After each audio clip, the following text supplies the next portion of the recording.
Consistency, consistency, consistency. Repeat after me. Consistency, consistency. I can't hear you. Consistency. See, I know I pledged to stay consistent, be consistent on Hijab On Cam, but I kind of like slipped, or I nearly slipped. But today we are back into the religious space, the religion part of Hijab On Cam, to push our spirits of inconsistency on this YouTube channel. We're going to stay consistent. Stay consistent. Can I hear consistent? So today we are back to the religion space, where we are going to do a little religion today, and we are going to talk about our father Abraham.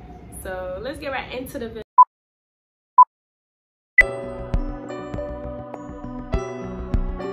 Assalamu alaikum everyone. Hi everyone, my name is Annie Larry and this is Hijab On Cam. If you're new here, don't forget to subscribe, and if you find this video informative, good, or nice, however you find this video, don't forget to give it a thumbs up, because I know definitely this video is going to be informative and good.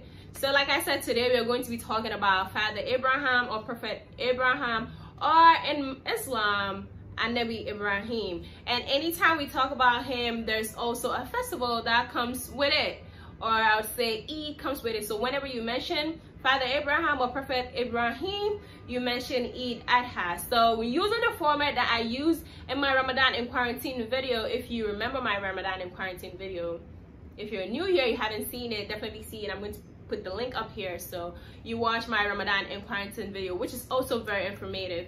So today I'm going to be using that format on what is Eid Adha, when is Eid Adha, why we observe Eid Adha, and how we observe Eid Adha. So getting right into the video, first and foremost, what is Eid Adha? Like I said, Eid Adha is a festival. It's a festival that's observed by Muslims, and being it that is just next week, I thought to like just share what is actually that festival in Islam. Eid Adha is one of the two major festivals in Islam that Muslims observe right after Eid al-Fitr, which is after Ramadan. You remember my Ramadan in Quarantine. After that, we had Eid Fitr, and I had the reflections of that Eid and how it went. So now there's another Eid. I remember growing up, you'd have kids or my friends who were Christians ask, oh, but you just had a celebration, why you have another one? And I'm like, okay, yeah, because we can. It's just like you have Easter in April, and then in December you have Christmas, but though it's like a long span, but ours is just like a 2 months span. But yeah, that is it for. So when you say what, or when you ask what is Eid Adha, Eid Adha is a festival. That's the first thing you should know. It's a festival celebrated by Muslims, just like Christians have like Christmas and Easter. It is one of the two major festivals that Muslims observe. Going on to the next, when you ask when is Eid Adha, someone would say, okay, it's in July, because we are in July, and because it's just next week, 31st of July, you would think that, oh, it's 31st of July because that is when we celebrate it. And then you come in next year, you would see it doesn't fall on 31st of July, because the Gregorian calendar is different from the Islamic calendar, which is the lunar calendar. And if you remember, I'm going to say this, if you remember my video, Ramadan in Quarantine video, you would know that the calendars are different. The Islamic calendar is different from the Gregorian calendar. So the lunar calendar is different. So, and on the lunar calendar, Eid Adha is on the 10th of the Zul Hijjah, which is a month on the Islamic calendar. So what is it? It is in the month of Zul Hijjah, which is a month on the lunar calendar or Islamic calendar. That's on the 10th day of Zul Hijjah. And Zul Hijjah is also the last month of the Islamic calendar. So after Zul Hijjah, we have like a whole new year. Just like the Gregorian calendar has the new year on the 31st of December, and then 1st of January, it's a whole new year. So Muslims also have the new year. We have our new year because we have our own calendar. So on the points on what is Eid Adha? Eid Adha is the festival celebrated by Muslims. And when is Eid Adha? Eid Adha is on the 10th of the month of Zul Hijjah. And why do we celebrate Eid Ul Adha, which is going into the story of Father Abraham or Prophet Ibrahim? The reason why we celebrate, or the reason why we observe this Eid, is because, or to commemorate the obedience that our father, our forefather, may Allah be pleased with him, alayhi salatu wasalam, Prophet Ibrahim, our father Abraham, was obedient to God when God said, or when God asked him to sacrifice his son, which is also in the Bible, and I know Jewish also believes in it. So this Eid is to commemorate when Abraham obeyed God and then decided to sacrifice his son. I know that's like millennials or 21st century kids would think that, oh, that is absurd, like sacrifice your son. And then you ask, did they actually do it? Like, did he do it? No, he didn't, which is why we celebrate this Eid, and then we make a sacrifice with a ram specifically, though other people make sacrifice with a camel or with a cow.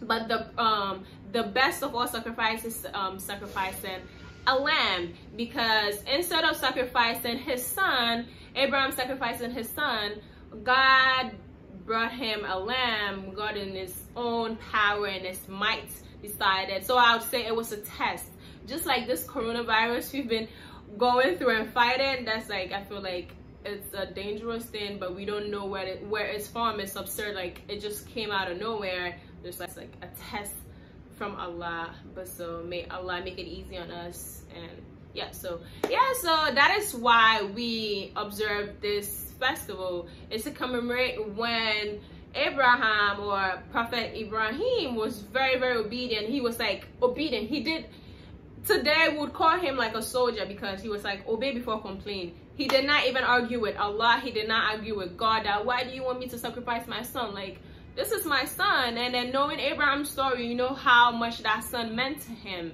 And it's like, how am I going to? But he didn't do that. Abraham was so obedient to God. He was a prophet of God, so he just went on with it. He decided to sacrifice his son, and God brought the lamb to him. That, okay, no, Abraham, I was testing you, or you passed the test, so this is it. So Muslims, we celebrate Eid Adha to commemorate Abraham's obedience to Allah. So the point on what is Eid Adha? Eid Adha is a festival celebrated by Muslims. When is Eid Adha? Eid Adha is in the month of Zul Hijjah, what is a month on the Islamic calendar, which differs from the Gregorian calendar or the normal calendar that we use. And it's on the 10th of that calendar. And the last but not the least, which is why do we celebrate this festival, is just to commemorate Abraham's obedience to God. And then how we celebrate this festival is pretty awesome, pretty cool. It's just like a normal celebration. We celebrate, we praise Allah, and it's also because it's also in the month of Zul Hijjah, which is the last month. Just like Christmas is in December, that's like the last month of the year. You have all these celebrations, you go to church, you do this. We do the same thing. We do the acts of worship, and then we slaughter. Like I said, we make a sacrifice.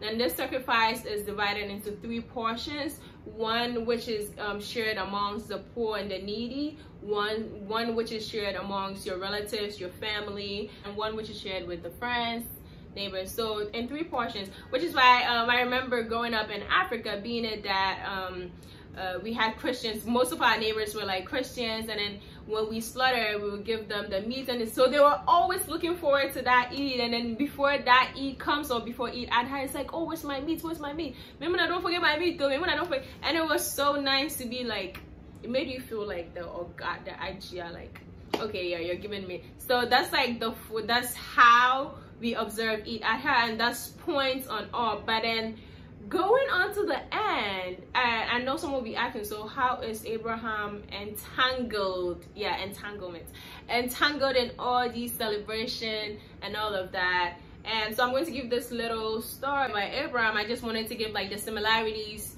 between all these 3 religions. That's like Christianity, Judaism, and Islam, because I grew up in Africa and I went to a school which was like a Christian school, because most of the schools in Africa are like Christian schools, though now we have Islamic schools or Islamic international schools coming up, like Al-Aziz International School. It's a very good school. If you're in Ghana, check that school out, enroll your ward. It's good having an Islamic school. You have the Western education, you have Islamic education at once, which is a very good, it's good, very good. So check that school out. Al-Aziz International School. So yeah, we did that. We grew up in Africa, going to school in Africa, going to a Christian school. It was compulsory to know the Bible or learn Bible stories, the Bible take, though we sometimes had like the Islamic studies, but it was just like religious and moral studies taught by Christians mostly. Most of our religious studies teachers were like Christians, so sometimes it didn't really sit well with me having a Christian teach like my religion. But now knowledge is not like that. You can have someone out of your religion go study your religion and even come teach you, which is like subhanallah. I feel like that's like a little disrespectful, but I wouldn't say disrespectful, but it's like, wow, you would just sit there for someone, an outsider, come teach you about your religion. Wow, you should step up your game. So yeah, we had all these Christian teachers, and we had to study the Bible stories. And I remember this song that we used to sing about Abraham. Many sons of Father Abraham, I am one of them, and so are you. So I am a child of Abraham, you're a child of Abraham. And Abraham is like the patriarch or the patriarch. How do you say that word in like American accent? Patriarch. He's like the greatest patriarch ever because he's the father of all nations. Abraham is believed by all these three religions, unlike I would say like unlike Muhammad, Prophet Muhammad sallallahu alaihi wasallam, peace be upon him, is only believed by Muslims. Jews don't believe in him and Christians don't believe in him, which is funny, I would say, because if we all believe in Abraham, we should believe in Prophet Muhammad, because Prophet Muhammad came out of Abraham or his lineage. And if we remember, Abraham had two sons. He had Ishmael and he had Isaac, though he had other sons after them, after his wife Sarah passed. But yeah, there's the similarities between this religions and Abraham. So Abraham is also known as the father of all nations because it's through Abraham, or the descendants of Abraham make up the major religious bodies, so like the religious bodies in the world today, which is Judaism, Christianity, and Islam. And that's like Islam came through Prophet Muhammad, and Prophet Muhammad is a descendant from Abraham's son Ishmael.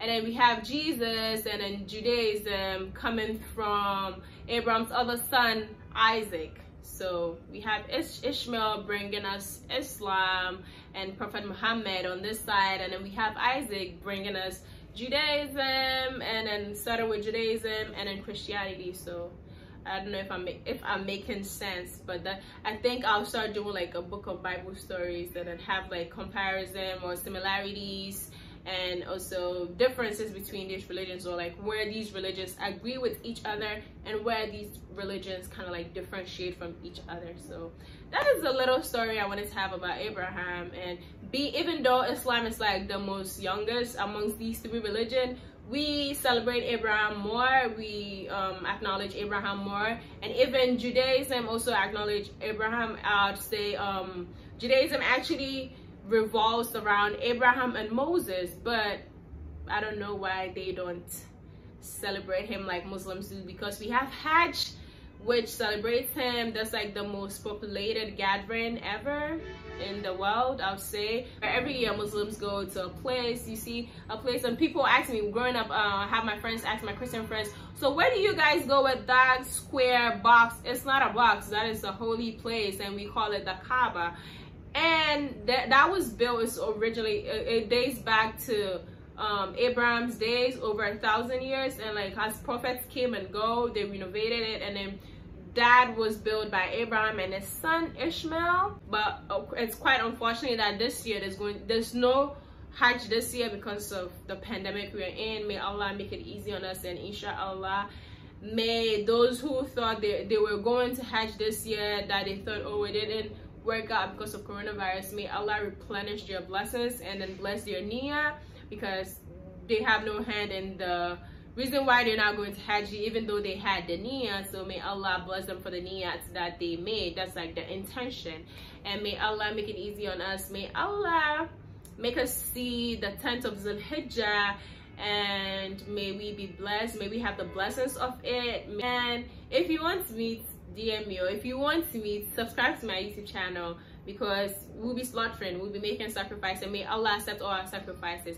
And like I said, if you want me to subscribe to my channel, share my videos, and like my video. So I think that's all for today, and I'll definitely be doing some book of Bible stories. Thank you for watching. Don't forget to like, subscribe, and in the link below or in my description, I'm going to be leaving the Black Lives Matter link tree there, and then the links to my social media pages, and also comments, email, yeah, just do the needful. Subscribe to my YouTube channel. Thank you. Salam alaikum.